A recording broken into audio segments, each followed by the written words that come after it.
We copy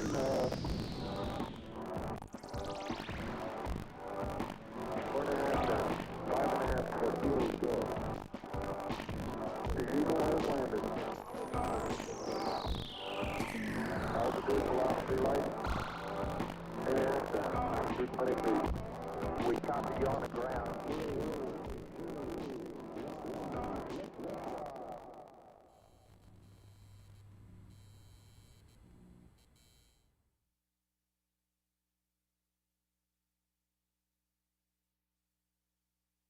What's up, everybody? Welcome to episode 15 of m00n Live. So excited to welcome Yellow Shoots, aka Greg Matthews. And we have some extra special guests. This is the most people have ever been on camera on this show. Ever. What? What COVID? Oh yeah, you're vaxxed, right? Okay, yeah, cool. He's probably asking. Not funny, but funny, great. Yeah, totally. Well, yeah, welcome. This is Michael Morgan. Big round of applause, Hi. Michael Morgan. And this is Matt Schumacher. Bass extravaganza, Matt Schumacher. So Mike just got here like 30 seconds ago, and we thought, wow, how could we not sit you down in front of a microphone? But yeah, so feel free, chime in. You got a whole peanut gallery right here. You said laughing only, but you know, give them a cue if they're allowed to talk at some point. You got a couple minutes? Yeah, I just had to check the time. Okay, cool. That's a weird thing about the. What? It's a weird thing about the Apple Watch. Like, yeah. I'm looking at a message someone sent that I don't even care about, but right. Nonetheless, I check, and you're like, "Dude, you have to go somewhere?" I'm like, "No, I'm just reading this nonsense message." Yeah, checking your phone. Soon it's just gonna like inject it into your bloodstream. The message. I can't wait. I'm like, yeah, terrible message. That'll be good. It's much less awkward that way when somebody's talking to you and you're like, "Oh yeah, I wasn't just checking the time." It's my mom. Sorry. Just checking my messages. Like, hey man, what's going on? You talking to me or you to the? Yeah, I'm at this live event. I don't know. I don't even want to be here. Well, anyway, welcome, Greg. You're an old friend of the studios, like super OG m00n days. Super OG m00n days. You're from Philly, which we didn't know each other in Philly, but I think any like Brooklyn, Philly people, there's always a special connection. It's always like cool. Like it's a greasy connection. It's a greasy connection. It's right off the scrapple. Yeah. So I'm gonna read our little introduction for you, and then we're gonna get down to business. Yellow Shoots. Down to business. All right. Yellow Shoots, aka Greg Matthews, traces his musical roots back to the Philadelphia jazz and gospel scenes, where he cut his teeth and honed his guitar skills, later to become active in the independent songwriter, neo R&B, and soul circles. His 2008 debut LP, Everything, was released to critical acclaim and featured on publications such as Okayplayer, Paste Magazine, and Happy Magazine. Since then, he's been consistently releasing singles and EPs, mostly self-produced, and he just finished a Milestone LP, which is due out later this year. He's also well-rounded as a music industry entrepreneur, having co-founded a successful independent record label, La.Reserve Records, and taking an active role in distribution, marketing, and management. Tonight, we're going to talk to him about his upcoming releases, music videos, and return to the live music scene, which is happening tonight, as well as we're going to play some fun musical games along with his bass player and collaborator, Matt Schumacher. So let's get to it. Big round of applause for Greg, Matt, Thanks for Mike, having us, guys. Yellow Shoots. Appreciate it. Yeah. So, yeah. Welcome. Lots of stuff in there, in that bio. Lots of stuff. Where do you want to start? I'm went going to do the Michael Morgan. far. I'm going to give you 10 keywords. Yeah. Went a little too far. A little too deep there. Not ready for that level of depth. I like the cutting your teeth part. Yeah. Teeth were cut, yeah. Yeah, teeth. What? How? Where did that even come from? I don't know. I was Who thinking about it does when you that? said it. Like, I guess it's the gums, you know? Mm. So like the What? As a child, your teeth come through. I mean, maybe that's it? I don't know. Oh, it cuts the gums. Maybe that's it. I was always like, who cuts teeth? Wouldn't that be cutting the gums? That Yeah, I know. would probably be cutting your gums. Well, yeah. we just got to start saying that. Yeah. Been cutting my gums. Cut his gums in Philly. Redacting that. Yeah, Greg actually cut his gums in the Philly jazz and gospel scenes coming up early. So yeah, but tell us about it. So you were you going to UArts at the time and you started playing in churches and So I transferred into UArts from Westchester University, playing there quite a bit, and I had this little. I went to school there for jazz guitar, and I was really into jazz music, considering I was studying it, and I made this deal with myself. I was like, before I graduate college, I want to be gigging like 4 or 5 days a week. And so I got all these little jazz gigs, like solo guitar jazz gigs in South Philly, North Philly, coffee wherever. shop kind of things? Yeah, and then one of the gigs, this really tall black guy came up to me, and he was like, "Hey, you sound really good." He's like, "Have you ever played in church before?" And then I said no, but I heard there were some really great musicians in the church scene in Philly, and I was like, "I'd love to." And then basically I was playing all different types of music at that point, and I started playing in churches and playing for a lot of different artists, and I was cutting my teeth, Cutting your teeth. So, one day at a time. Yeah, but Nice. Philly has a real wide range of fantastic musicians. Yeah. Music from garage band, indie rock to hip hop, R&B to the jazz scene. The straight ahead jazz scene there is incredible. The singer songwriter scene. Yep. There's a lot of great things happening. So it's kind of fun to bounce around. For sure. You started playing in churches. Did that kind of ignite the flame to make your own music, or are we skipping some steps there? Is it I would say a lot of the jazz world, UArts and Temple down there, stay in jazz because it's pretty straight ahead shit. Well, I would say the UArts kids are kind of, in my experience when I was there, it was a very open music culture. Cool. We were there studying jazz, but kids would bring their distortion pedals to every rehearsal, and they'd be kick it on, be you know what I mean? When the director wasn't watching. It wasn't looked down upon. Yeah. And that was cool. I felt like New York's had a kind of a pop music vibe. Cool. But it was just fun. Were you writing songs at that point? At that point, no. The only song I wrote was I was writing songs. I was writing instrumental songs. I wasn't singing at all. Okay. For yourself, or did you have some people you jammed with or something? I was writing instrumental jazz tunes because I had a jazz quartet. Cool. And so the thing was to get a gig at Chris's Jazz Cafe in Center City. Yep. And get a gig at Ortlieb's, because all my friends were badass instrumentalists. So it was kind of yo, this guy's playing Friday night at Chris's. It was super supportive community. Somebody'd have a gig and everyone would show up, and it had that competitive, but also there was always this I think that thing about Philadelphia is there's this element of competitiveness in the scene because it's not massive, and there's only so many clubs. So when you go on a Saturday night, you're yo, those guys sounded really good, and I'm playing next week, so they're gonna come see me play. So it was kind of gotta match the bar. Yeah, it was kind of the playoffs, on the weekends. So was that sports? It's a jazz term. Oh, gotcha. But for real, it's it was a diminished scale or something. Had that kind of feel to it, Yeah, for sure. Serious stuff. I was watching some behind the scenes stuff that we won't talk about because it's unreleased. But I learned that you learned to play bass, which I guess this is actually taking a step back because you learned bass before guitar, right? Mm-hmm. So we actually learned bass in the same exact way.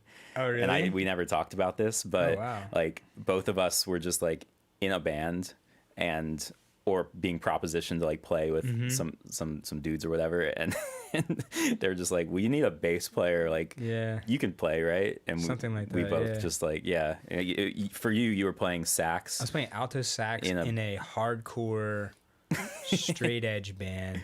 Hardcore straight edge. And what does that even mean? I don't know, but I think the lyrics straight edge, no drugs. Straight edge, no drugs. X on the hand.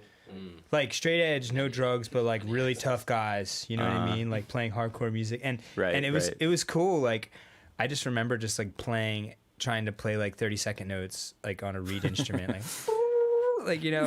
And it's hardcore. It was, but it's it was really hardcore. It was saxophone cool though. gets. You know, it was like.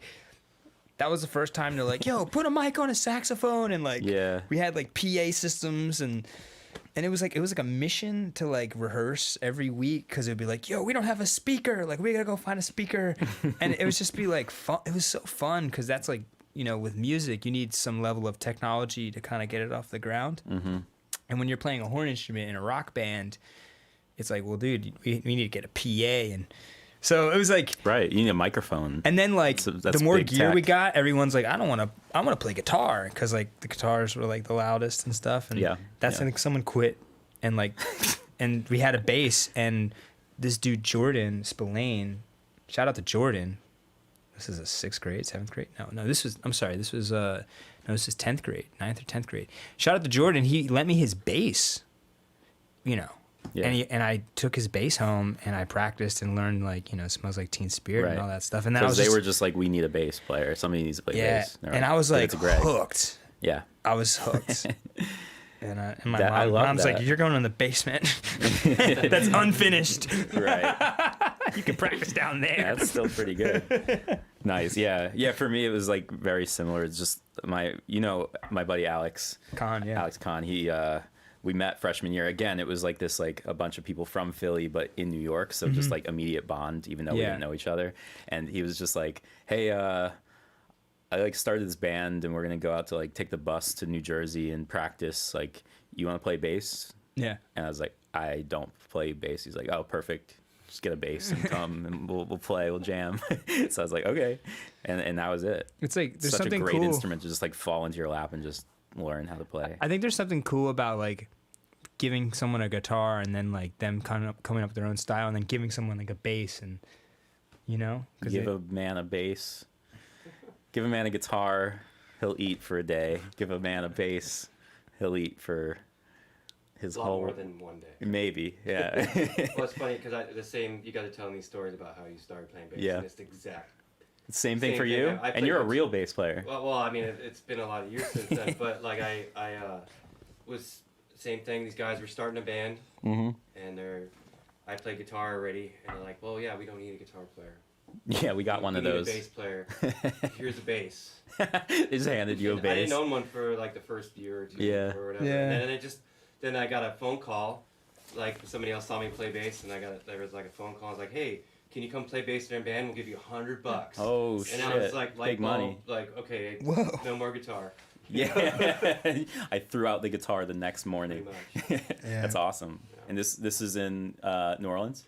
No, this is in Montana. Okay, so, yeah. Cool. That's what's up. Shout out Montana. Nice.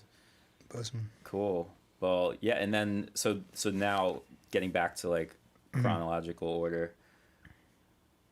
Josh, come on, you can do it. You can get over here. I can do it. I got it. You got it?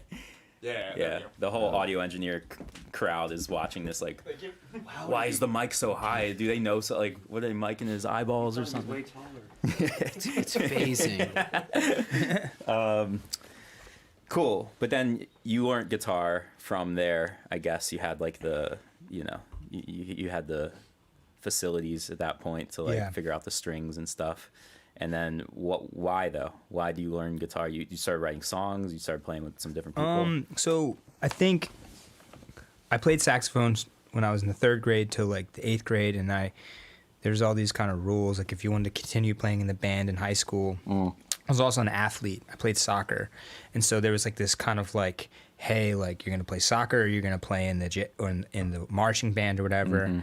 And then that was just kind of around the time like I was getting interested in other types of music. And I think when I picked up the guitar, it just became this vehicle for songwriting for me. And I just started writing because I didn't have a guitar teacher. So I just started like playing random things. And I had this really close friend, shout out to Rich Ogren. He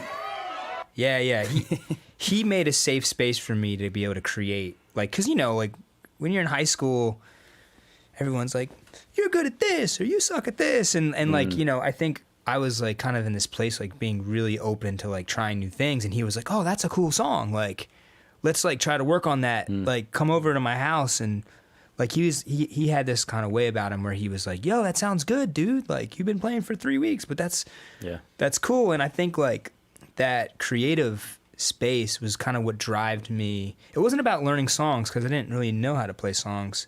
I just knew how to play my own songs. And I think guitar, I fell in love with guitar being kind of like this exploratory thing.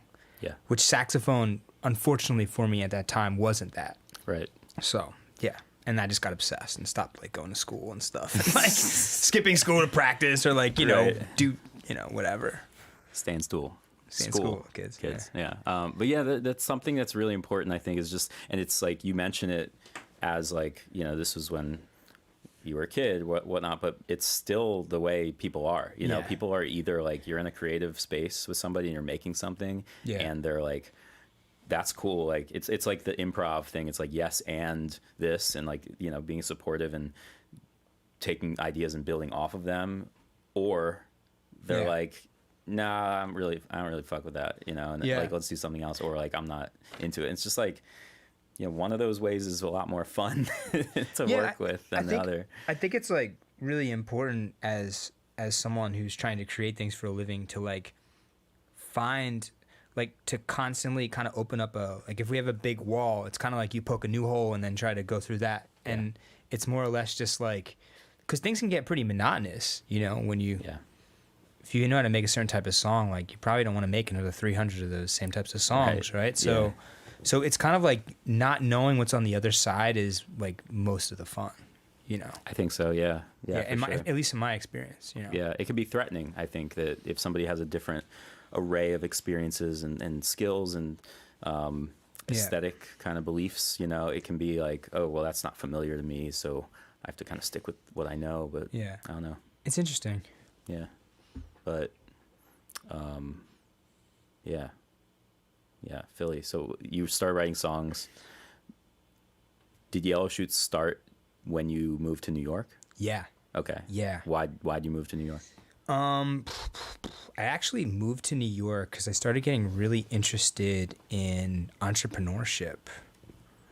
I was gigging like 7 days a week in Philly, playing for a lot of R&B artists, playing for a lot of like different types of artists, and I kind of like was kind of like, man, like, well, how does this music get outside of Philadelphia? How does the music industry work? You know what I mean? Like, and I was always very like business oriented when I was like in college. Like, I was very good at getting gigs. I was very good at talking to business owners, and I always had this kind of like, I started a jazz club when I was 21. I forgot. Yeah, it was called Little Bar.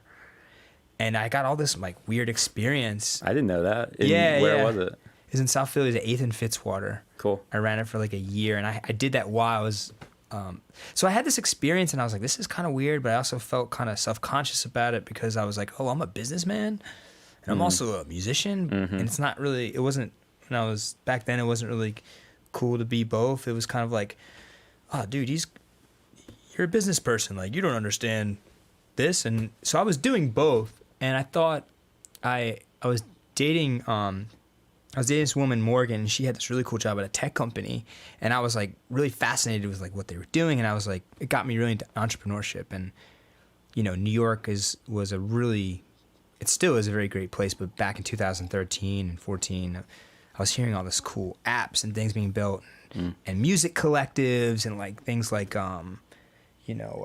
Selection, like these different groups are coming out, and I was like, this is cool. Like, there's definitely a mindset here, like a collective mindset, or some sort of, you don't have to call it business, but it's like, it's another way of thinking about growing, you know? Yeah. So you're kind of like allured by like the industry stuff that was going on. Yeah. There's like a little more happening. So I started this thing called Chalky Productions, which is a collective of musicians. I never knew what that was, but it was in your email for a long time. It was like that, you had an app. Yeah. I was like, oh, okay. So I had this thing, and I started it in Philly, and I wanted to go to New York with it, and it was basically my brother, Richie, my friend Jeremy Lawrence. It was a bunch of these folks that were starting to produce, and it was, how do we figure out how to make a living in the music world, or like it was this thing where we were Still just trying to figure that out. It was just, I think it was just more like around supporting like each other and communicating. And then Chalky came up to New York. I came up to New York and I started my own project because I wanted to write my own music and start releasing it. And I started 2013, Yellow Shoots. Yeah, just started in Flatbush Avenue. What was the concept of Chalky though? It was just this thing where it wasn't even really like a business. We just had a meeting every week and we just talked about what we were doing and what we were trying to improve Just like on. a focus group or a support circle. Yeah, we had email addresses and stuff. Yeah, that's Yeah, cool. it was cool. But I like that it's it just shows that you think community wise. And that's what I kind of met this dude around that time. I met him at a co-working space, and I was really into this collective mindset of being like, you can't do this by yourself. Let's do it together. Right. Like we all know the things that we know because someone shared that with us or we learned it with somebody else. And I feel like that's super powerful. Like, and I think the co-working space I was at in New York was called a place called Newark City, RIP, awesome place. It was at Broadway and Canal, and it was all these amazing entrepreneurs that were doing crazy things like documenting the internet with like photography, like stuff like that. Whoa. And you like talk to these people and they like tell you something and you're like inspired for the rest of the day. And Right. that's where I met this dude, Wow. Mike. And What were you doing there? I was at a event there. My girlfriend at the time was she illustrated a comic book, and it was about web design. And so they were there doing like a book release party. Oh, cool. And a close buddy of mine saw Greg. I think we were wearing the same outfit. We had the same and he was outfit. like, "Yo, you gotta meet this dude. He's into music and tech, and he's wearing the same outfit." And I was we like, still wear the same outfits. "Trust." What was the outfit? Do you remember? His glasses was are like always cooler than mine. It's like a You have the onesie. same glasses too. He always has like a version above mine. Yeah. I'm like, God damn it. That's right. It's the same one Yeah. every time. Yeah. But, And dude, uh, I got a haircut recently. I think you just got a haircut recently too. It looks nice. Thanks, dude. Appreciate this. Yeah. I got the haircut today so I can show up and be Just all right for you. Yeah. Just to match. Looks good. So we were matching, and you got to talk to anyone who's matching you at a party. Of course, And yeah. That's I- my lesson. Last weekend, I saw somebody wearing the exact same shoes. What do you got there? We instantly bonded. What are they even? All right.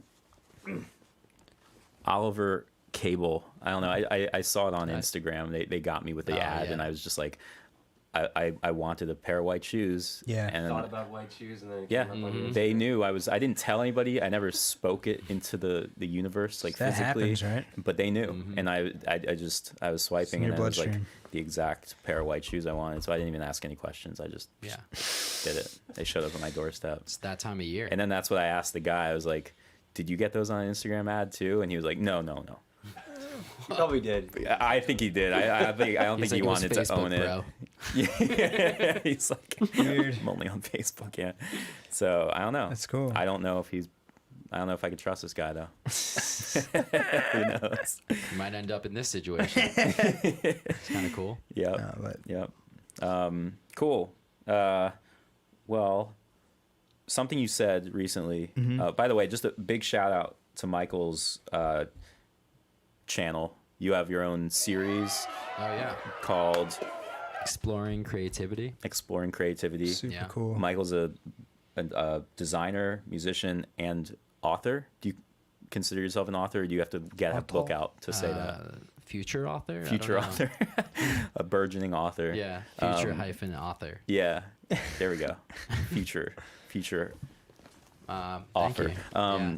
But yeah, the one that you guys did, the interview, it's like kind of a long form interview series. That's guided towards like Michael taking notes for the whole conversation, and then supposedly is going to use that as inspiration for the Probably book not. that he's writing. Probably. It's basically like a He probably tossed weekly- mine out. it's Got a a- lot of duds. Just deleted most of those files. Yeah, No, it's ripped it a right out. weekly live Yeah, I lost the hard interview. drive, man. I don't know. Got lost in a fire. My Instagram got deleted. That book didn't happen. Sorry. Yeah, but the one you guys did was super inspiring. I really enjoyed it, and like I knew you were like on that wave. I was actually like, You knew Mike was on his own interview series? I knew Mike was smart. And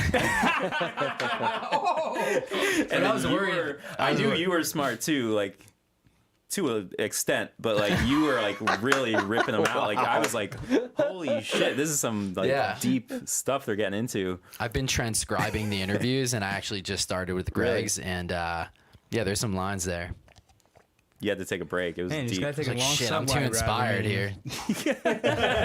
here. Yeah, we have had some good stuff. When I walk into you on the subway, it gets pretty deep too. So I should have known. But you guys, you went into some some cool stuff. Like you have this triangle that you like envisioned, kind of like you made this. Like this is just like you. It's a whole philosophy, basically. Can you tell us about the triangle? Because I want to not do it justice. I'm still figuring out parts of it, but no, but I mean, basically, I like I think in the last 8 years, I would call myself a pretty ambitious person. So I put a lot of time into what I do, but I noticed I would suffer really heavily when I would spend time in like doing the same thing or whatever. But I noticed like, the quality of your life comes from the people around you, you taking care of yourself, you understanding how to use time, I don't want to say effectively, but like it is like, it's like this constant thing in your life that you have to like, it's a force, right? And so time is at the top. The bottom left is people and the bottom right is self. Time has to be the top. Time, people, self. And I noticed like when I would spend a lot of time or when I would spend a lot of like effort and I'm only working on myself and my self-improvement and like reading all these books and doing all these types of things, I would kind of lose touch with like the world around me and like having an appreciation for like the things around me because I was like so sensory driven into one space, right? And then when I spend and then, kind of neglect your family or your friends or whatever. Yeah. And I noticed also like, even the opposite is like when you're not paying attention to how you maybe behave and you're just like immersed in what other people think of you and these other types of things, you can lose touch of like kind of that. So you have to I feel like you got to be able to bounce around in this kind of like triangle in such a way where you're it's kind of like constantly like the concept of balance doesn't really exist. You know what I mean? Like everyone talks about balance. Like, oh, my life is so balanced. I got like 5 friends and I got a nice job and like, but then you're about to have a baby and that stuff's gonna all change, right? So like, I feel like it's acknowledging the fact that like, you don't have, there's not gonna be balance and that you have to kind of shimmy around. You know what I mean? Be agile. Move around. Keep the balance balanced. You can't just like set up the balance and then you're balanced. Like right now, I'm putting out an album, in a little bit, and it's been me and that self part of the triangle. Like there's a lot of it, and I have to constantly kind of pull myself out of it and be like, wait a second, like, gotta make sure that I'm spending time with my family. Like make sure I'm spending time. Like I don't have to do it. That's the people. But my quality of life will be better if I think about that. Yep. You know what I mean? Or if I'm conscious of it. Because before I would just like pile drive through stuff. Yeah. Because I thought that was the thing I needed to do. Right. So I don't know. That's something I kind of like try to keep top of mind as I like live life. So I like it. What is the time one? Because time doesn't. The time one is just like a contributor to both, and it also like, I think like that's a thing I'm still trying to like kind of define a little bit more for myself. We had spoken about it on the live, and the way I was seeing it was like 3 different relationships: the relationship with time, the relationship with self, the relationship with others, and sort of managing all of those 3 things. Right. If you're too influenced by what might happen or what has happened, it's gonna affect all the other relationships. So Yeah, I like that idea of time being at the top, kind of dictating, setting the tone of other relationships. Right. I think there's a lot more to unpack, there, and it's that's definitely a component to it. But it's, like I said, it's still, Yeah. exploratory. Well, when we come back for only 6 easy payments of $19.95, you can get a sticker that says time, people, and self, and Once it fills up to the top, who knows? Who knows, You might man. meet God or something. We're not saying you won't. But yeah, that's awesome. I really, Thank you, I really thank you. enjoyed that. I really enjoy your musings on philosophy and your own philosophy. It's the only chapter I got. So. Super cool. I like it. I appreciate you saying that. Yeah. That was just really like to be honest, like a self coping thing or whatever it is. Like it's a little tool. Because you actually like drew it and then you have it like in your studio or wherever you work, which is cool to just do that. I was living in this place in Bed-Stuy, and I had this like cool room, and I just like would just like nail things to the wall that I like wanted to like remember. And I remember my dad like stayed at my place, and I had this crazy whiteboard of like all the things I was doing, and I was like telling my dad like, yo, I'm like really anxious, like and he's like, yeah, I'd be anxious too if I woke up and I was staring at that crazy whiteboard that you have on your wall every day. And I was like, he's got a point. So the whiteboard's got a lot smaller in my room. Right. Because it's like, I know you're a whiteboard dude too, but is it mostly digital or is it? Well, now it is. Yeah, I've been traveling for I don't even know how long. 3 months so far. The good thing about the whiteboard is you can erase it. Really, you can start fresh. But sometimes you don't. Sometimes it just sometimes stays. you want it to stay there. Yeah, sure. I don't know, but I think that was. Shout out to Fathers. Yeah, Sunday coming up. Keep it in perspective. Father's Day. Father's Day. Coming up. Yeah. Shout out to Pops. Guys doing anything special? Yeah. I don't know if I should say this on air. Okay. Feel free to keep that quiet. Yeah. It's gonna be dope. All right. It's gonna be great. We're gonna not live stream it. Yeah. Cool. You're gonna play a tune. Yeah. Tell us about it. Desert Rose. It's a song. It's the first song on my first LP, the Everything LP. It's a lot of fun. Cool. Yeah. All right. I enjoyed. I think I made it in this building. Sweet. It's all I made it in coming this back to building. you. A lot of different versions of it, and this is the one we set it on. Yeah. Cool. Have you guys played it before? Oh yeah, we played it before with the full band. Yeah. Sweet. Mm-hmm. All We right. just learned it 5 minutes ago. Yeah. Well, this is, I think, the first time you've played music. It's the first live time in a while. In how long? Like a year? I think it's been over a year. Yeah. All right. Well. Yeah. Thanks for get having pumped. us. Yeah, Appreciate of course. it. We're gonna be back. We're gonna listen to some music, and then we're gonna play some games. So stick around. Play some games.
can be your lover, but this day in your life. Tumbleweeds around, yeah, the wind blows in the night. Pull your taste out there, your sweet honey dry. There's a rose of fire, the wind blows in the night. Cut me loose, I can be your friend. There's a rose humming in my ear. Cut me loose, tell me in your spy. Let me tell, I'm a bona fide pleasure. It's pleasure.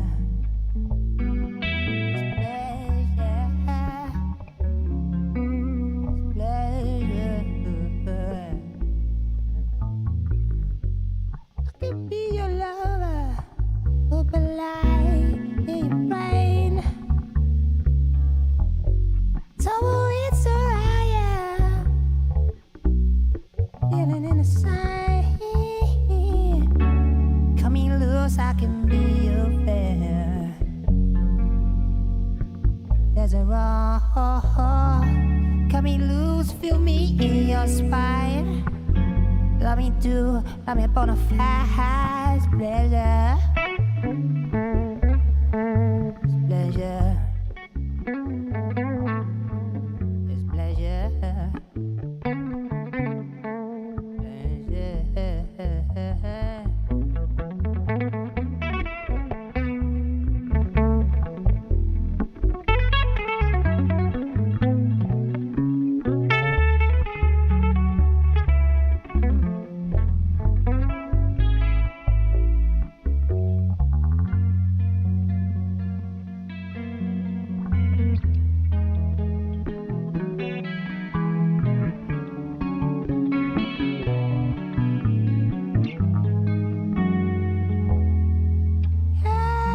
Tell tiny space in your heart, tiny space in your heart, so fair.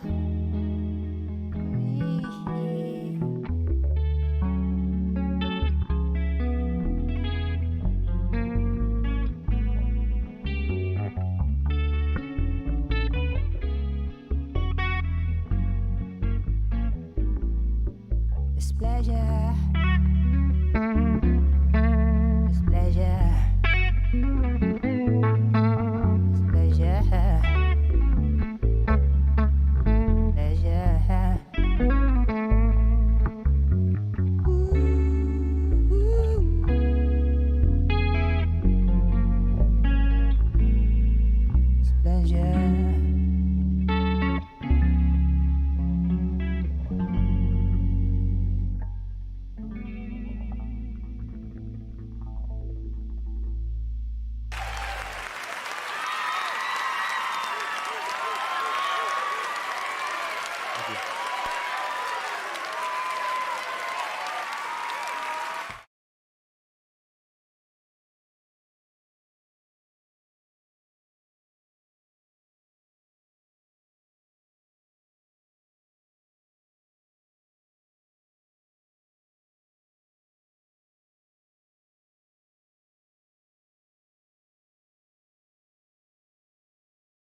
welcome back.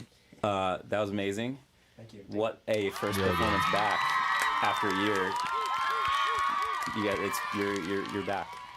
I give you full permission to just Appreciate it. start playing shows again. So you may be wondering, why are they still in these positions back here with their axes ready to rock? And that's because we are going to play the first ever Stoner Song Challenge. Okay. I don't know if we have like a... There it is. Yeah. Is that a big gulp? Like that. I think that's a bong rip. Oh, it's a bong rip. Yeah. You can't see it, but Josh That's is in there totally- ripping bongs. Big gulp. 7-Eleven big gulp after the bong rip. Could be the same sound. 7-Eleven. You're here with the Wawa mug and the Philly dude, and you're Repping repping 7-Eleven. 7-Eleven. Hey, man. Man. I'm not repping 7-Eleven. I'm just saying the big gulp is a 7-Eleven. And, random situation. Okay, fair enough. That is a fact. So, yeah, the story behind this is like, so we're not calling you a stoner. Okay. I don't think Greg is a stoner, in fact, but Greg makes really psychedelic, kind of wavy music that really, can be can have psychedelic kind of experiences listening to it. I do, for one. So we thought it'd be fun to there's this thing that's happening on the internet called Stoner Thoughts. It's a very popular format apparently out there, and so we wanted to give you guys the opportunity to kind of make a musical statement inspired by some of these popular stoner thoughts that I guess people go on these websites and they look up stoner thoughts after they like rip their bong or something, and then they have something to think about, and they ponder it for maybe a couple hours or something. But we're gonna really hone it down to like a minute or so. Okay. You can take as long as you want, but like about a minute, I think. And just they're just gonna write a song like on the spot. They're gonna jam out. There can be some words. There can be some lyrics. There can be like a spoken word poem. You could just get a vibe going. Who knows? Who knows what's gonna happen? Yeah, it's gonna be awesome though.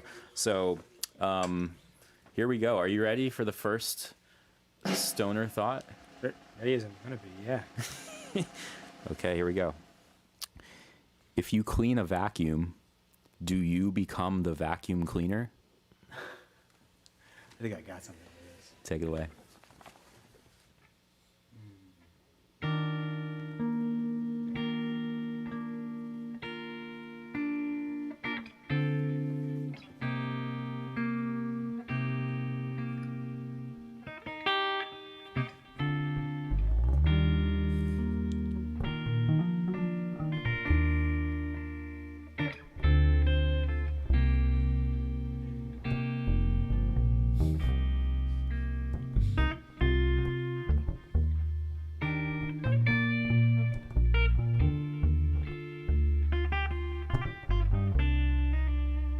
This is a really nice big vacuum.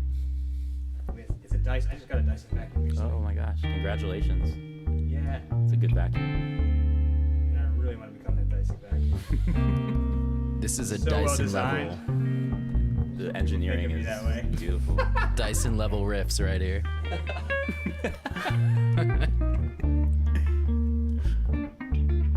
It's like a more middle-aged, like jazz mom kind of song. Nice Dyson. Yeah. No worries afterwards. No refills. No refills. Bagless. Bagless. That's what he's going for there. Yeah. And then something happens. Sucked up one of my iPhone cords in it, Oh jeez. That's the worst. And then it gets real diminished. Things got real diminished. And then game over. Wow. No more screen time. That was great. Damn. Nice work. That was good. It was a journey, really. We're just getting warmed up. Because, when you turn on the Dyson, you don't have much to worry about except for those iPhone cords. Except that it's gonna suck anything up there. Yeah, thing's strong. Strong suction. It doesn't lose suction. No. If you're watching Dyson, Thank you. you'd be a great sponsor for Moon.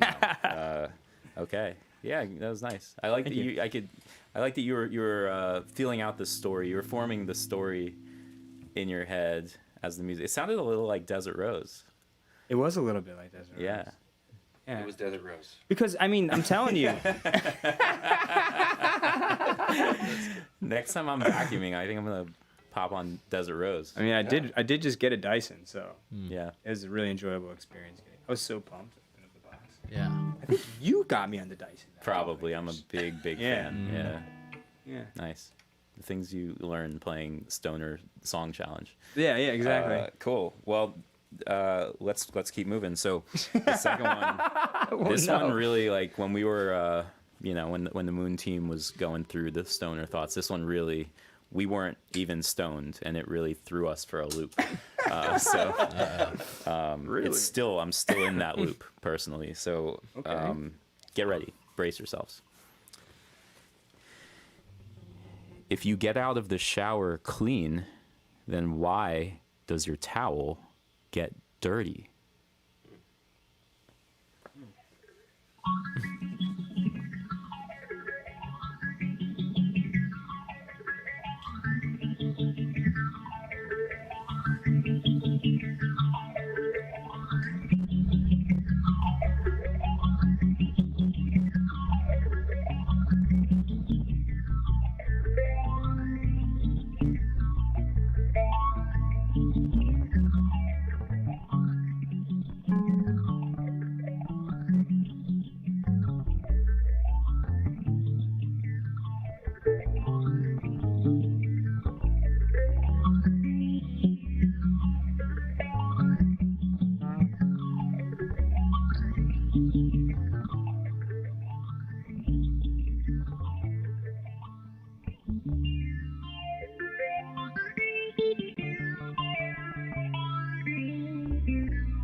I didn't have any lyrics.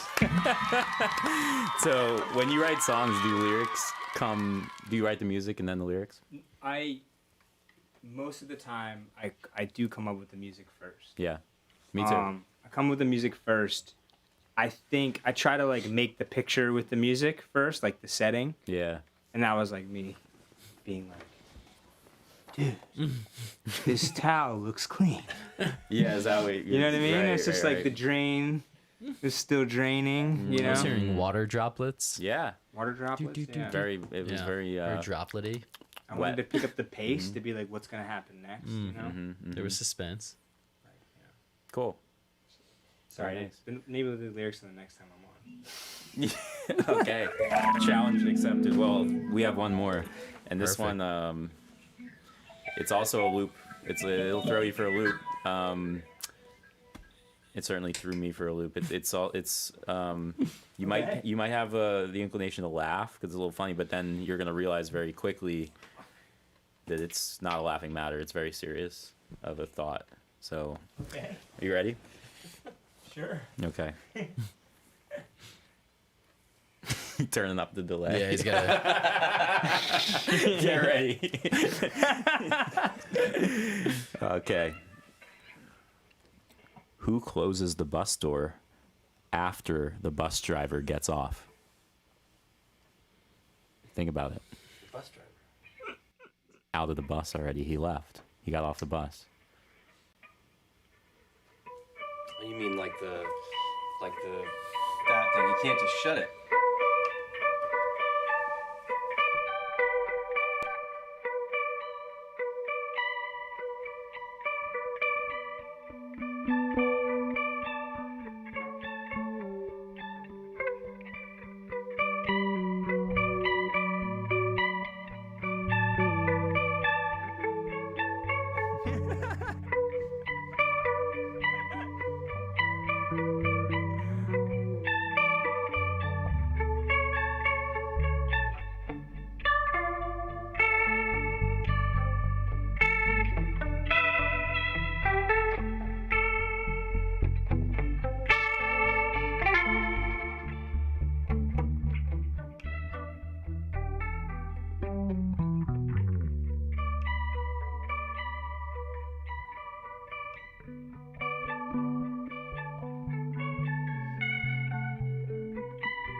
So that's my intro to that scene.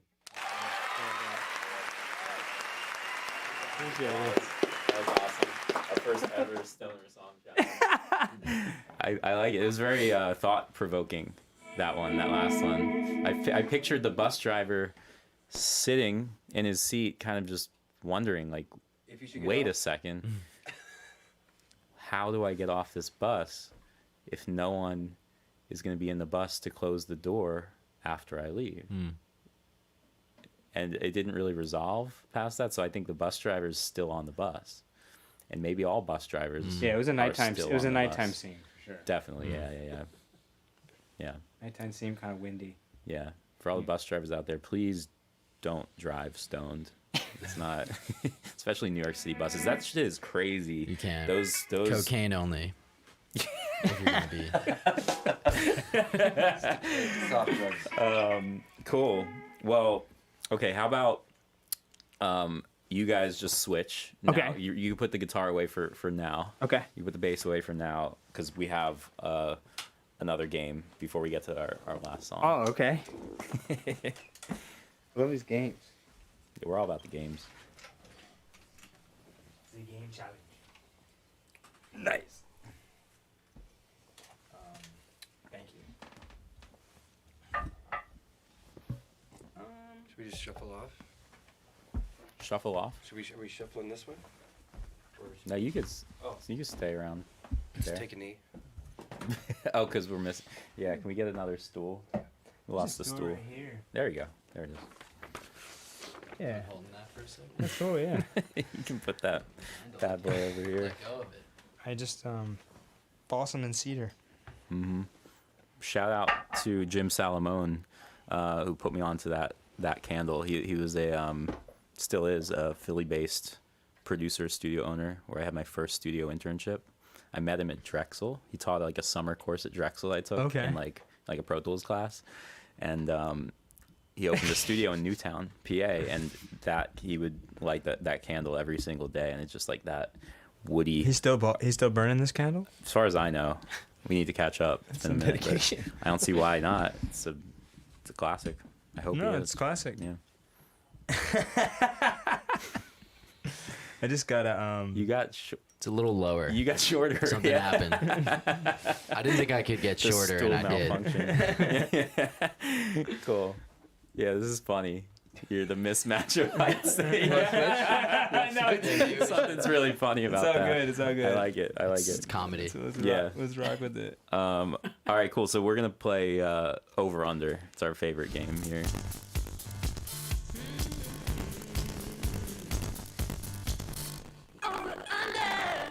The audio's a little fucked up. We're sorry, guys. We'll get it next time. I don't know.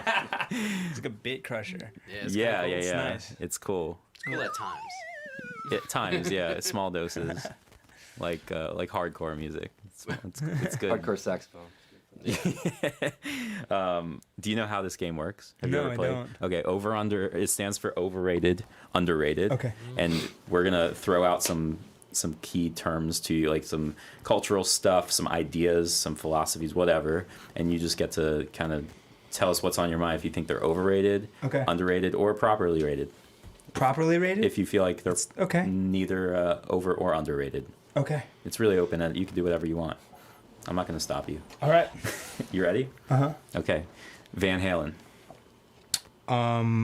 Underrated. Why? Some of the orchestration in that music is fantastic. And I think people get fixated on the searing guitar solos. Yeah, for sure. So, Yeah. What do you guys think? Bass lines are great. Just do do do do do do. I mean, master of the eighth note. Yeah. Solid. Yeah, sure. Foucault, the philosopher. I think overrated. Wow. That one was kind of out of left field. I think overrated. Hannah I was think feeling a little But- Foucault-y today. Foucault's great. But I think the folks that dig him most probably don't understand what he's saying. Interesting. Yeah. Why did you pick Foucault? Was there something that? Well, we were looking through like your reading list on your Instagram, Yeah. and we saw a book by Foucault. Yeah, history of sexuality. Yeah. Oh, okay. Yeah. Cool. For anybody who didn't hear that, because Hannah's not mic'd up, their history of sexuality was on your reading list. Yeah. You yeah. published your reading list. Where's that? I have I published a reading list. Yeah, on the internet. I forget, either on Instagram or somewhere. Cool. Yeah. Nice. I try to. Any If other anybody good has any books? suggestions, please send them to me, please. Cool. Yeah, I like it when people do that. Yeah. Like some people that I really dig, when I hear them speak, I want to hear, like, I want to see what they're reading or what they how Totally. they feed their brain. You know. Right. Any other good books we should be aware of? What's the one book? I think I was telling you about this book. What's it called? I read this book on loneliness. Hmm. The science of it, like actually how your brain feels when you're lonely. What happens in your brain chemically. Wow. It was a great book to read during the quarantine. Really? No, it really Sounds was. depressing as fuck. It was, but it also was really helpful too, and it kind of goes back into that thing that we were talking about, the triangle. The triangle. That we're like supposed to be around, like physically, we're supposed to be around between 15 and 80 people. Wow. Like we can make friends with thousands of people. We can't actually remember things about people past like 100. So this is based 100 on like folks. our capacity Yeah. to remember and to recall and stuff. Like this is that's like the tribe. And so and when you become estrayed from your tribe, your brain starts to shut down. Interesting. And you start to actually have mental hallucinations, as in, like, people were having that over quarantine where they weren't around their friends and maybe their friends weren't calling them or something. And it actually, you were like, oh, that person wasn't calling me because this happened. You see, people like were doing that. You saw a lot of Instagram posts out there were like, just because your friend didn't hit you up doesn't mean they don't care about you, kind of things, right? But that's because, and this book this guy had studied loneliness for like 40 years. I just thought it was kind of like, oh, this is sounds like someone you should pay attention to during crazy times, Wow. And then there's one book, what's it called? I'm blanking on the name, but it talks about how to interact with, how to live in the digital world. Deep work. Deep work. Yeah, deep work and like concentration. Okay. It's kind of similar, like how many, now that we have technology and we use all these different things, we have only, like, everyone's heard of decision fatigue. But how you actually feel after you've been on a computer or on the internet or something, you go through tons of different decision-making processes. And this talks about, like, how do you kind of, like, not limit your time, but, like, more or less, like, use your time in a way where you can go deep with, like, maybe the work that you're doing or maybe, like, your friendships, like, you've seen the things where like people have their phone out when they eat dinner, and like it's you kind of get a little separation anxiety if you leave your phone in the kitchen or something. But having that kind of constant stream of connection like allows sometimes for a better experience, right? So it was like a book kind of about those types of things. I've been trying to not look at my phone the second I wake up, but it's fucking hard. Illmind. When I was doing some work with him, he had this hack where he would never charge his phone in his room. He would charge his phone. I do that. I leave it in the kitchen charging overnight. It's crazy, but you get up and you're like, I gotta see my phone, Yeah, like, right. I'm kind of worried about like what's, but it's a flurry of stuff.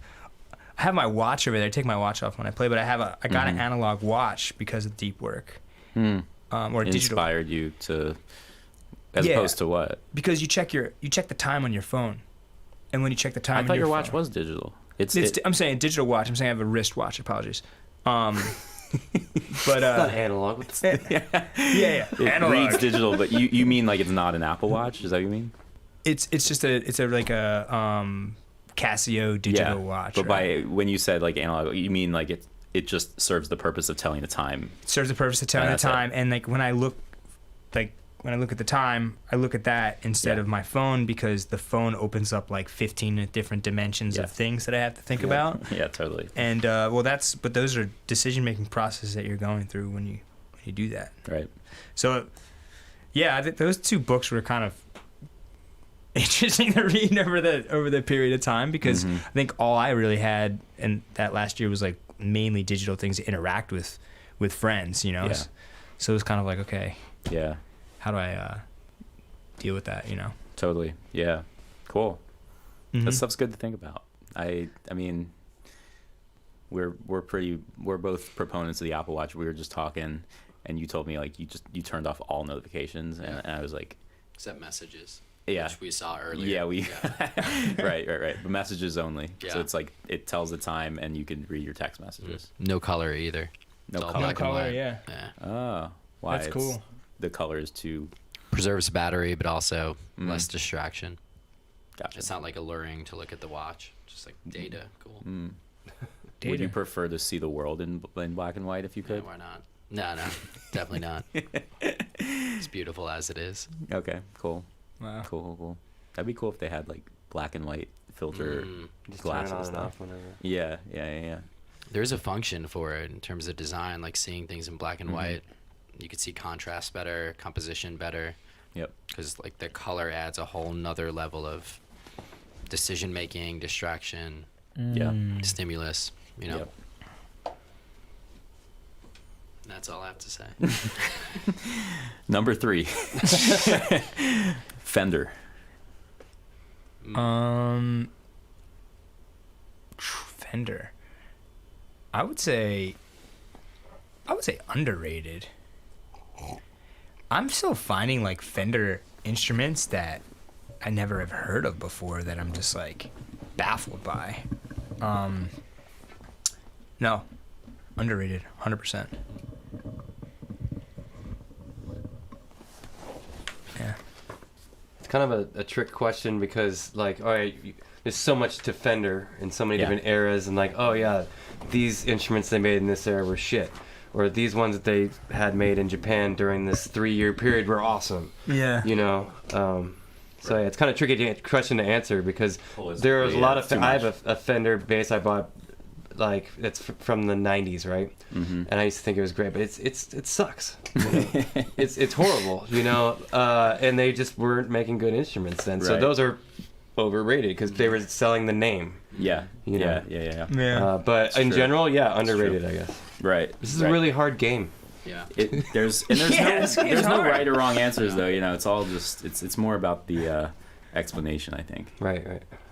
such as life. do you have a Telecaster, right? Yeah, I have a Telecaster and a Dimension bass, which I think is really fun to play. Well, Oh, those. Yeah, I remember when they. Never Super heard of fun. that. Yeah. Yeah, they don't make them anymore. But I feel like they're rated evenly. Like I think it averages out where some people overrate them, some people don't know like about their custom shop and all the things they Yeah, can do, right. and like these rare instruments or eras. So I think kind of averaged out. They're rated well. it's about right. Thing that's tough about it is like, you know, there's whole sounds. All these sounds are created like the Telecaster, like the Yeah. Telecaster, like That was the sound. it's like a music, Yeah. like a sound of music. It's like Nashville. Sound I of an era. I started getting into lap steel guitars, and I've Wow. been looking at these, and I'm like seeing all these Fender models I'd never heard of before, and I was like listening to how different they sound from the Gibson models. I'm just like, whoa, like these Yeah. guys made a lot of guitars, Yeah.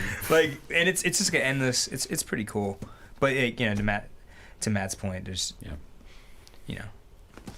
But you know, trashy guitars are really cool too. Man, you know what? Let's talk about Fender Squire, though. 'Cause Right. I think that is underrated. Dude, I had a Fender Squire for a year. Remember? I had I a bought a Squire. guitar for $60, Yes. and I played it Wow. for a year. No.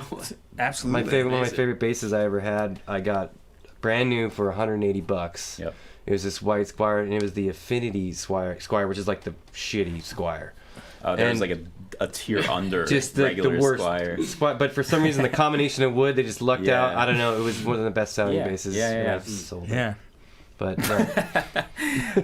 My buddy Sawyer he was like, you know, we played music together in high school, and that was the first bass I ever touched and played, and you know, it was a Squire, a black Squire P bass with white pick guard and a lightning bolt strap, sick. and it came with like this tiny shitty amp from like Guitar Center or whatever. But the thing, we made a whole record on that thing. Yeah. Amazing. Cheap shit is good. Can be. Yeah, It can be. Self-help books. We kind of covered this already. Yeah. Yeah. Think Self-help books. You're pretty into them. Yeah, I like self-help books. Those are two of them right there. Yeah. yeah. Underrated or overrated though? I would say it evens out. Because Probably rated. I think right now we're in an era of like self-help with podcasts and different things, and not everybody's self-help or advice is good for the context or the time. So you could read something that like Warren Buffett wrote, be like, hey, well, this is how you get on your feet with your finances, and it might not be relevant until it's like a particular phase of like what you're going through, right? Yeah. And so I think that is the overrated thing of being like, hey, just get a bunch of self-help books and you're good. I think you have to think about it contextually. So I think they also could be problematic. There's a lot of advice going around through self-help mechanisms that are really all that helpful, Sure. So I would say evens out. Okay.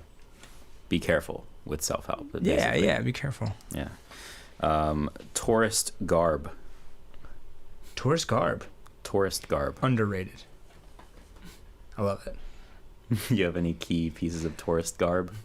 I mean, I just picked up one the other day. I got this great sun hat or whatever. I got it at Walmart. Or no, Walmart. I got it at CVS. I had a shoot outside, and I was like, I don't want to get any sunburn, but this is total tourist garb, It's functional. But when I rocked it, then I was like, this stuff's kind of underrated. Yeah, right. I saw that on your story. Yeah. Hell yeah. I'm into it.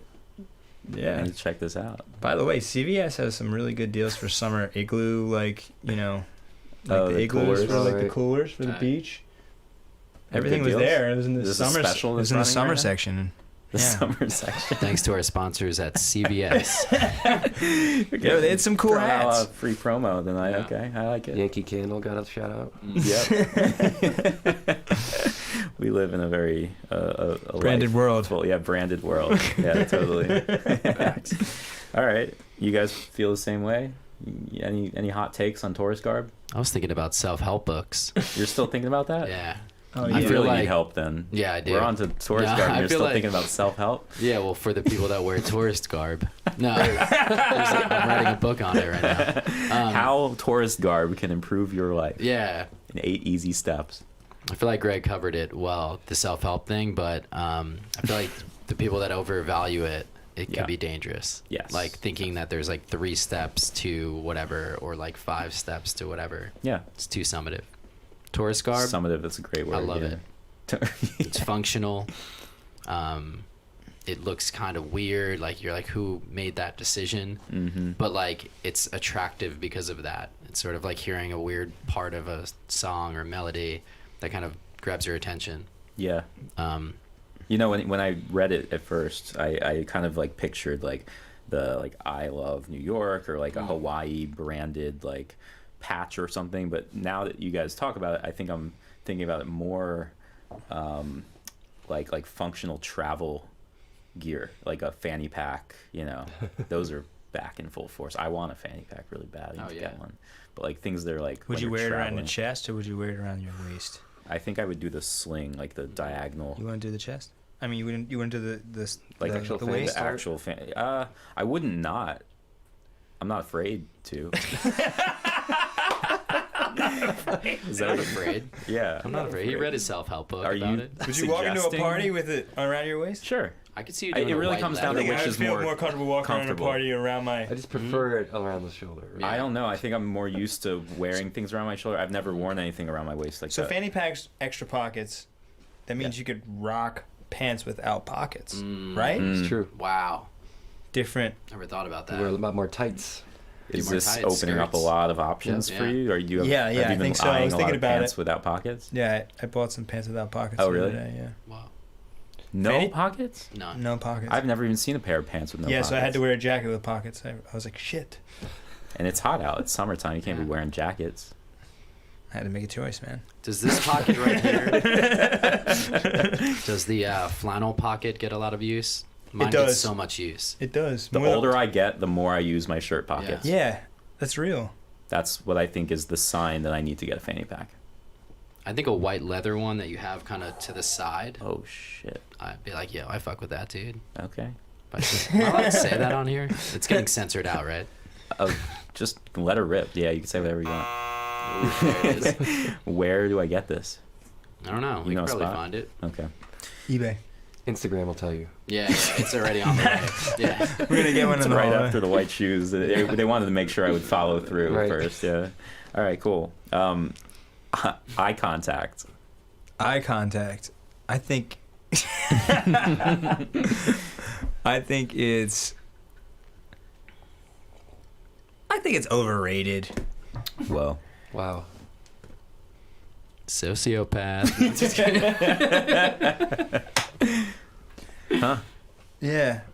You're staring me down pretty hard while you say that. This is overrated. I'm like, this guy's a little push and pull to eye contact. You know what I mean? Okay. Yeah. Okay. I see what you mean. You know? Yeah, it's like, okay, It's like, I get what you're saying. It's not a I shortcut. can see how the audience might take it a different way, Yeah. but yeah. I think people that are like seeking eye contact as like the measure for good communication, Yeah. overrated. Mhm. But I think it's necessary for deeper communication, so underrated for some. Well put. I think it's a very powerful thing. It's a tool to use, but it is what it is. You know, you don't always have to be looking right. Mhm. You know. Yeah. Like sometimes my dad, like, he'll be across the room and he'll just be like, I'll be like, dude, too much eye contact. Can you Like, do that to the camera so they see Yeah, what yeah. you're doing? You know what I mean? My dad. Shout out to my dad, but I love my father to death, but he watches TV. He has a dominant eye. He like watches TV like this. Like to the side? Like Side if eye. I was like this way, he watches it like this. But he Oh, talks wow. to you like this, but sometimes I catch him like moving his aim over and looking at me. And I'm just like, yo, too much eye contact. You think he man. uses the dominant eye thing to his advantage in a sneaky way sometimes? I don't know if he's sneaking around, but it's a lot. It's pretty intense. Okay, cool. Yeah. All right, we got 4 more. Let's breeze through them. Ukuleles. Underrated. Yeah, In the wrong hands, Mm. overrated. totally. Underexplored. Yes. Underutilized. Yes, that's good. Right. Underutilized. I like that one. Underutilized. Well put. Who's the wrong hands, like teenage white girls on YouTube? That could be the wrong hands. Yeah, Maybe they overutilize it. Everyone else in the world underutilizes yeah right. it. Yeah. Okay. Philly cheesesteak. Underrated. Mhm. I had some recently, and I had a new appreciation for it. You know what I mean? Where do you, which? I went to Tony where was it? Luke's, Oh, nice. again. Classic. but I hadn't had it in a couple of years, and I was like, underrated. Mm-hmm. Yeah. And I sometimes did you get a need to- cheesesteak in my deli in Queens. I won't name the area. Wildly different. Not I was like, how different can this be? Way more different than you Yeah. could possibly imagine. And I was just like, how do they, like, I don't know. Yeah. It's not that simple.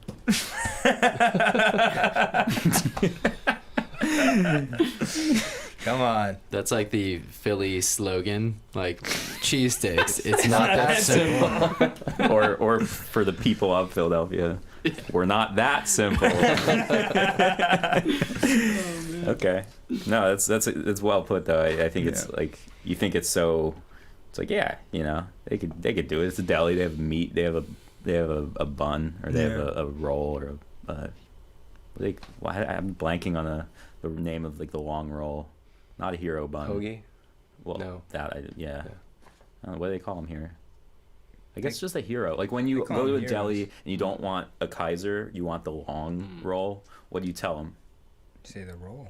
I mean, they give you the No, Kaiser. the when you roll's say the roll. round one. You want the long, Yeah. the long roll. What do you say? On a I feel hero like they bun? just know. Give me the long They one. don't. Yeah, that's what I'd probably say. Give me the long roll? Not the long one. I could get misconstrued. Carhartt. Carhartt. Carhartt. Underrated. Underrated. I literally brought a Carhartt long sleeve that I got at a thrift store. I feel like it's becoming overrated, or again overvalued. They're like it's moving into the like streetwear, like rarity space. That's just Overvalued. We're getting into Shark Tank mode tonight on Market value. I'm market out. value. And for that, I'm out. Market appreciation. Belts. Whoa. I mean, it's a pretty even playing field. I wear belts every day, so I don't think they're I don't overrated. think they need to be rated. You just have them. They just are. Yeah. Cool. That's an answer. All right, that's it for Over Under. Wow, that was a long one. It really was. That was definitely the longest we've ever spent on Over Under by like 10 times at least. But it was good. We did a deep dive. We had a lot of good opinions out there. Now we have some questions. Sure. This is a segment called Viewer Mail. We're going to breeze through them. And then if you guys out there have any questions, write them in the YouTube chat and we'll answer them right now. Okay. Cool. Michael in Queens, New York asks, what inspired you to keep going even though you had fat fingers as a kid? Oh yeah. Is this a real thing? Yeah, I mean we had a little guitar class in middle school, and I remember we had acoustic guitars, and they were like the junior acoustic guitars, and like I couldn't, like, they were like, all right, this is a D chord, this is a G chord, and like I remember all the girls in the class were like killing it, like making these amazing chords, and I was just like thump, thump, thump, thump, like couldn't get anything out, and I was just like really discouraged, right? But I think it was like being around people, being in a band, like being around like some folks. They're like the guys in the band were just like, yeah, you got it. Like kind of like it was like kind of like you're like riding a bike, you know, and you're around a group of people doing it. You just wanted to push yourself through, and I think really it was the people around me that had been in my life that kind of pushed me forward. It was, of course, like having the ambition to practice and try new things, but it's being inspired by. I think being around inspiring people or making sure you're around like positive people like, always kind of can push you through. So Cool. Nice. Diego in Bozeman, Montana asks, worst gig of all time? Oh yeah, I had this wedding band gig. Go right to that. I had this wedding band gig in New Jersey with this killing band, really good players, and we showed up and it was at this Chinese restaurant. And they had this, like, I think it was, like, some sort of obstacle thing that was above us. Like, it was, like, and it fell on us in the middle of the game. Oh, my God. Damn. It just collapsed on all of us. Wow. Whoa. And it was funny because no one got hurt. But it was like the last Thank two God. songs of the night. And What like was it? Was it like a It was like banner that made said, out like, of like PVC pipe. Wow. But it was like a happy I think it was, like, marriage something like thing, that, and, like- with a lot of flowers on it, that kind of vibe. Yeah, and Okay. but we were up there and we couldn't hear anything, and you know, but I just remember it was like really tough to get to the gig, and it was really tough to get home, and then like in the middle of the gig, we all just got smacked in the face with like PVC pipes. You know what I mean? And it was just, we're all just like, what just happened? I can't say I know what you mean. And it was- I can't either, but And the pay wasn't very good. yeah. And we're all just like, oh man, what are we doing? They didn't throw in a couple extra bills for the PVC pipe massacre. Did you It was play just, after it was that? a real. It was a very Yeah, did the Chinese. band It was a very stop playing? Chinese wedding. Like no, like there wasn't like too much like communication after that. You were like, I'm serious. I don't know what that means, but Like we were kind It's of like, what's okay. happening next, and then we kind of stopped. unfortunately, it's really hard. for they're me like, to why relate. do you stop playing? No, they weren't like that. They're like, you guys gotta go. Oh shit! All right. Well, Wow. sometimes it's best not to ask too many questions. Yeah. Yeah. Especially after getting hit in the face with PVC, I always That's the find you cue. just go. That's the cue. You Yeah, just go away. skedaddle. It was really dramatic. Yeah. Tamara in Brooklyn asks, New York versus Philly. Yeah, but there's a lot to unpack there. New York versus Philly. If you could just boil it down to like 3 words, that'd be best for the format of the show. I'm just kidding. Take all the unpacking you need. I think you can't compare the two. They're completely different places and sort of like lives to live, and they're both really incredible places to live. I can only speak highly about both of them. You know, it's kind of what you want out of things. You know, I definitely will say that Philadelphia is a much more livable city, livable and enjoyable place to live. It's more relaxed. Yeah, it's got a Northeast kind of feel, but it has a relaxed, like, not put your guard down kind of vibe, but more just like it's it's a livable, I would say more of a livable city. But both very inspiring and fun. Cool. Tamara in Brooklyn, New York also asks, how is dating as an artist? Is it super fun or really annoying? It's probably both. It's probably both. Yeah, I would say both. Yeah. Any equally?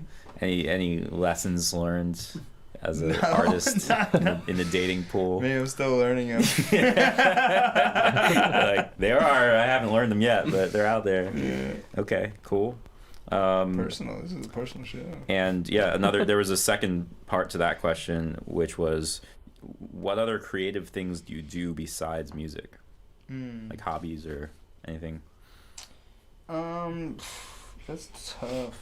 I mean, creative, I would say I really like working with people on their new ideas from like an entrepreneurial standpoint, or like if I meet a cabinet maker and I'm always like a friend that's a cabinet maker, I love hearing about like what they do and how they make the things that they make, and how they, you know, I have a couple friends that are cabinet makers, and I'm like fascinated by how they make their product and also like provide a service or like help someone realize their own vision. I think like everyone's creative, you know what I mean? I don't buy like, oh, they're the creatives over there. Right. You know, I think there's creativity in business building, there's creativity in teaching and everything, and I just like kind of like going deep and exploring that with my friends, and I've kind of do that. That's like the other side of me that I often entertain. So that's cool. Mm-hmm. Yeah, you're big into biz dev. Yeah. In a cool way. Yeah. I guess biz dev, like, now that I hear myself saying that, it sounds pretty lame, but business development, you know, it's awesome. Yeah. I work with Mike. I work with Mike a lot on stuff like that. Mike and I. Professionally or just like? Yeah, I'm working on a no code platform, which is helping folks that do not have developer backgrounds build applications like mobile apps, web apps, whatever, and we're like learning how different people use it and learning how to bring it out into the real world and have people naturally use it, and it's really fun, you know, like working on stuff like that, you know. Nice. So I find that as like, I want an app. Moon should have an app. Yeah. Can you help with that? Sure. Yeah. Yeah, for sure. I didn't know you guys were doing that. Sounds cool. So stuff like that. I talked to Mike about this stuff quite a bit too. I was gonna say that the business development stuff is where you really shine in terms of creativity. Yeah. Connecting dots, connecting people, connecting ideas. Like, it's so creative how you're kind of piecing these different things together, and it's musical in a way. It's production minded. Yeah. Thank you. Cool. Yeah, I don't know. That's like my hobby, I think. And I was, and I, like I said before, like I kind of struggled with it when I was younger, because I was like, oh, it's not cool to do that. You know, it wasn't cool. Who told you that? No, I think when you're younger, like you're like, I'm gonna be a engineer or a music engineer. I'm gonna be a guitarist. I gotta focus. And I think the older I get, like it's cool to embrace what interests you. You know what I mean? Like, right. Like we have one friend that is an incredible musician and drummer, and he's like super into developing scents and perfumes, and he like finds it and like we were just talking about like him diving into that in such a way where like that's awesome that like that he like went down that path, you know. So I mean, totally, yeah. I don't know. I think I'm trying to find more things like that. So hobbies. Yeah, I think so. Cool. We can help you find some. Yeah. Have you heard about cabinet making? No, I have a huge appreciation for woodworkers. It's like so creative. It's such a, oh man, it just like energizes me. Just like I watch YouTube videos of woodworkers. Like it's crazy. The things that, like with the table saw, it's like, you know how to adjust the fences and all this. It's nuts. Big appreciation. Yeah. Very cool. Nice. All right, sure. we'll talk about hobbies later. Camille in Lutz, Florida asks. Camille. This is a two-part question. First part is, how long are you going to grow your hair? I just cut it today. There you go. That's how long. But how long? Are you How gonna, long? How are you long gonna have grow I? it? How long? Does that mean the length? We were talking that about growing down was- on my nipples earlier today. We mentioned that, yeah. I might try. I might grow down on Did my you nipples. get it- That might be the next level. Did you get it shortened though, or just thinned I down got it a trimmed. It little was like pretty wide. I thought it was getting stuck in like buildings and things. Stuck in building. Yeah, you know. Elevator. Exhaust systems. You gotta be careful. bit? It's a liability. Yeah. Yeah, once it becomes a It's liability. totally a liability. Hmm. Okay. Now that the subways are filling up, we get stuck in the train, The door. in the door. Somebody else's backpack. Get stuck in somebody's fanny pack Some Velcro. walking in. Somebody's fanny pack. Yeah, that'd be bad. Mm. Okay. Yeah. So nipple is the answer. Nipple length? Nipple length. Okay. For now. For now. Okay, the part question. 2 to that question is, do the drapes match the curtains? Oh, wow. Which I think isn't the way that question is phrased. Because aren't drapes curtains? How is it phrased? Isn't it like, does the carpet match the Yes, drapes? yes. Right. 'Cause it's down. Man, I was like, it's gonna be a hard question to I think answer. they're talking about hair layering, so I think they Oh, mean you does think the so? outside layer match the inside layer? Got you. Yeah, Got it's you. a really got you. deep philosophical Wow. question. That's deep. Do yeah. the drapes match? Do the drapes match the curtains? Is this one of the stoner thoughts? That's. Mm, I'm it starting is. to think I have that we're blackout all very curtains. stoned. You have blackout curtains? No, I don't. I have this. I have soundproofing curtains though. Mm. Whoa, Got the Yeah. blackouts. that's They're good. oddly. You have the blackouts? Oh yeah. Is that your answer? Do the drapes match the curtains? Blackouts. Yeah. I guess not. All right. Any questions out there on Instagram or YouTube? Carrie Clayton wants to know, what's your favorite visual to put on when you're writing? What's Okay, my Carrie favorite? Clayton asks, "What's your favorite visual to put on when you're writing?" Great question. Shout out, Carrie. I like thanks Carrie. Yeah, Carrie and I shared a studio for a while. My favorite is like industrial scenes. Whoa. Yeah, like I know that like planet Earth and like nature is cool, but sometimes I just like seeing some like man-made smog, you know? Mm. Whoa. Just like being like it's a little sour kind of. Mm-hmm. Have you ever seen the film? Highways, infrastructure.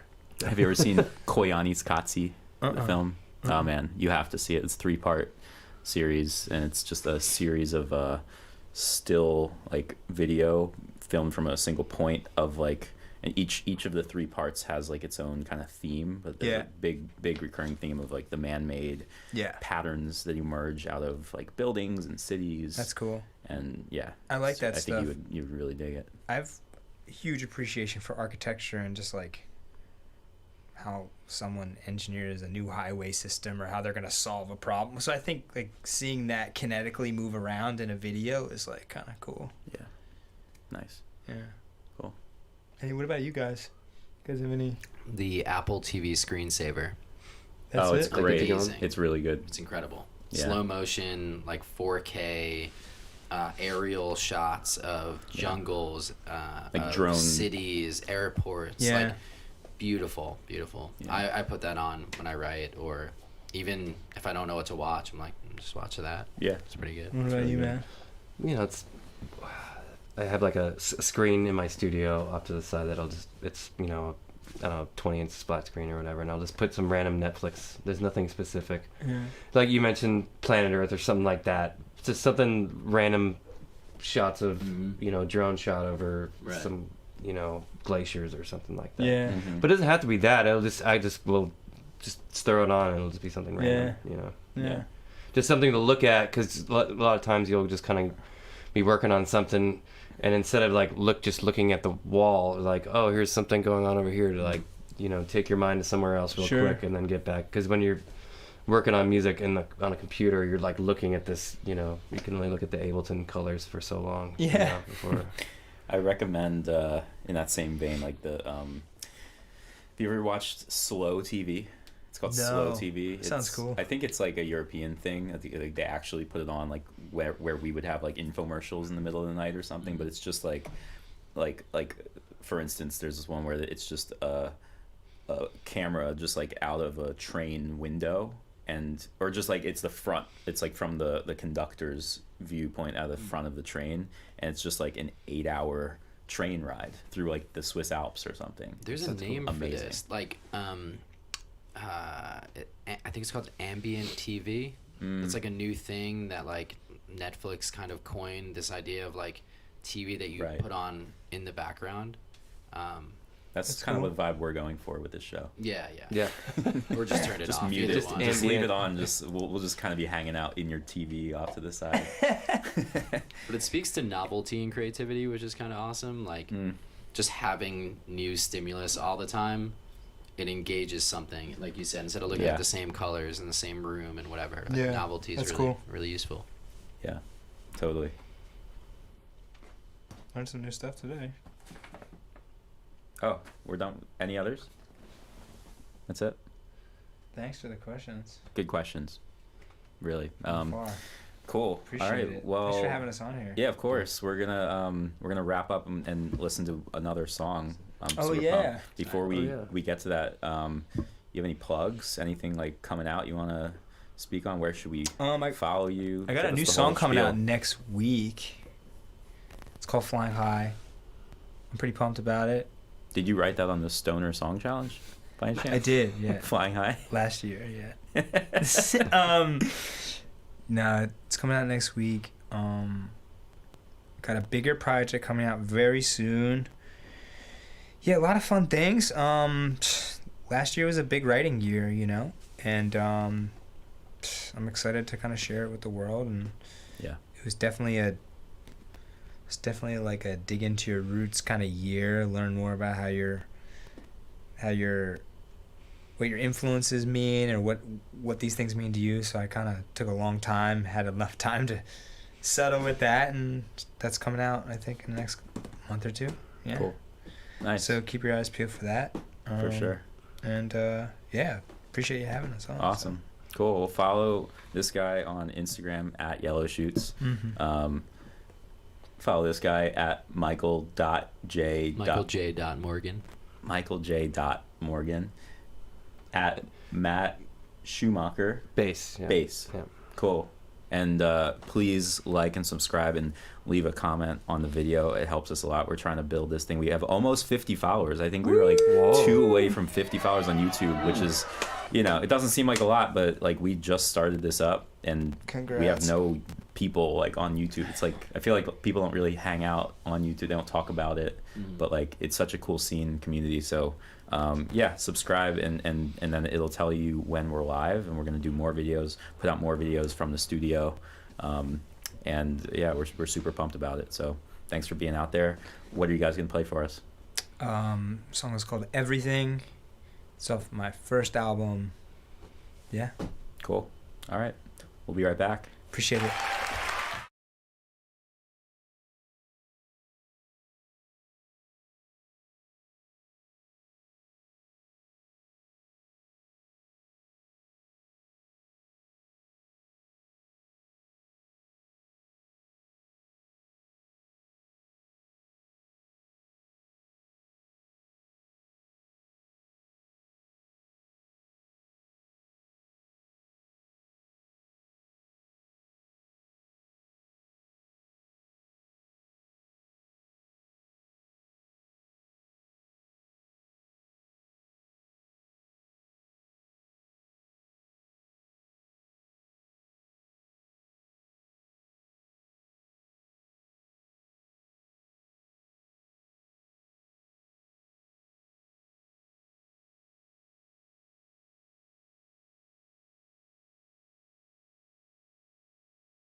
Cool.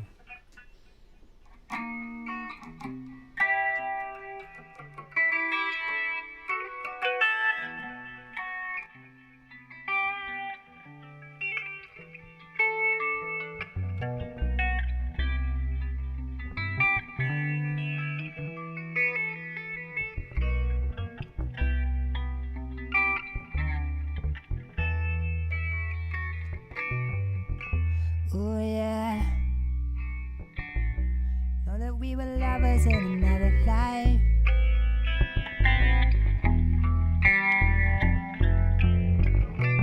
Hi, my heart's dying, staring at your temple through the burning lights.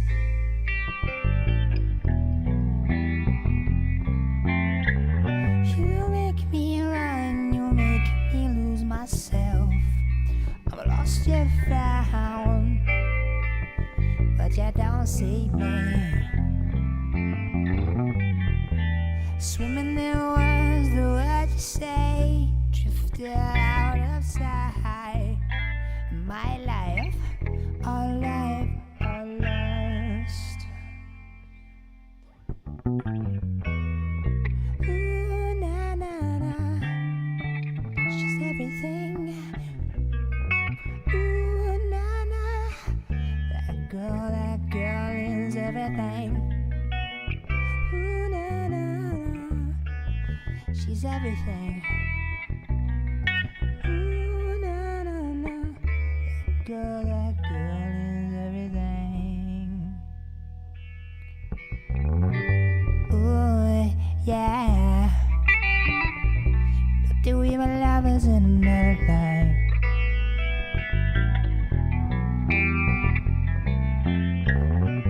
Hi, my heart's dying, staring at your temple through the burning lights.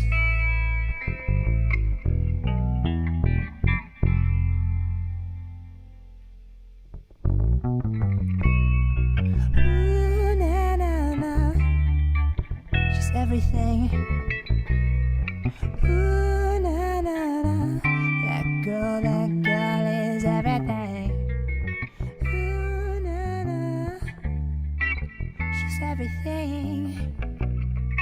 Ooh, na na, that girl is everything.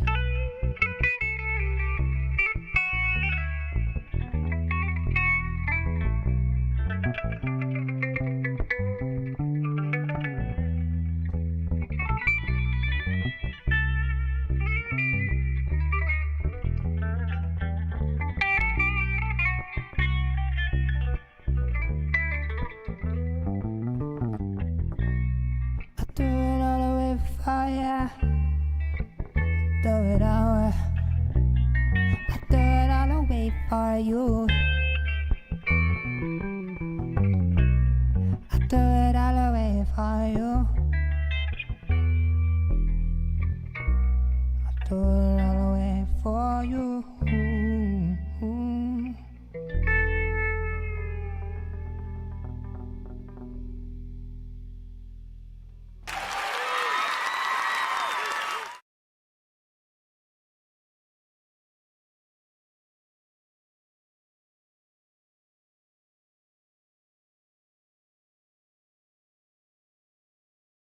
We'll see you next week. Peace.